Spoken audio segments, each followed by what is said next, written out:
អាងទឹកទូចមួយនេះគឺជាទីជម្រករបស់ត្រីដែលកម្របំផុតនៅលើពិភពលោកនៅ Ocean Gate Death Valley ដែលជាទីកន្លែងដែលត្រូវបានគេដាក់ឈ្មោះថាក្តៅបំផុតនៅអាមេរិកនិងក្តៅបំផុតនៅលើពិភពលោកមានរោងភ្នំតូចមួយដែលពោពេញទៅដោយទឹកក្រោមដីទីនេះគឺជាផ្ទះចុងក្រោយរបស់ Puffish ដែលជាត្រីតែមួយគត់ដែលរស់នៅក្នុងតំបន់ស្ងួតហួតហែងនេះ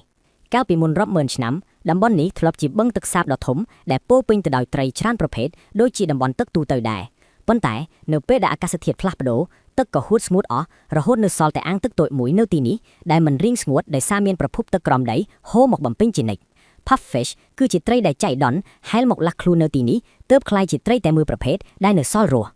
សីតុណ្ហភាពទឹកនៅទីនេះក៏ឡើងដល់3អង្សាសេដែលក្តៅពេកសម្រាប់ត្រីធម្មតាប៉ុន្តែត្រី Puffish បានសម្របខ្លួនបានហើយចំណែកឯប្រភពអាហារវិញគឺមានតែមួយគត់គឺសារាយដែលចាប់ជាប់តាមថ្មដែលមានផ្ទៃដីត្រឹមតែ1ម៉ែត្រការ៉េប៉ុណ្ណោះព្រោះពន្លឺថ្ងៃជះដល់ត្រឹមតែតំបន់នោះចំនួនត្រីនៅទីនេះបច្ចុប្បន្ននៅសល់តែ318ក្បាលប៉ុណ្ណោះ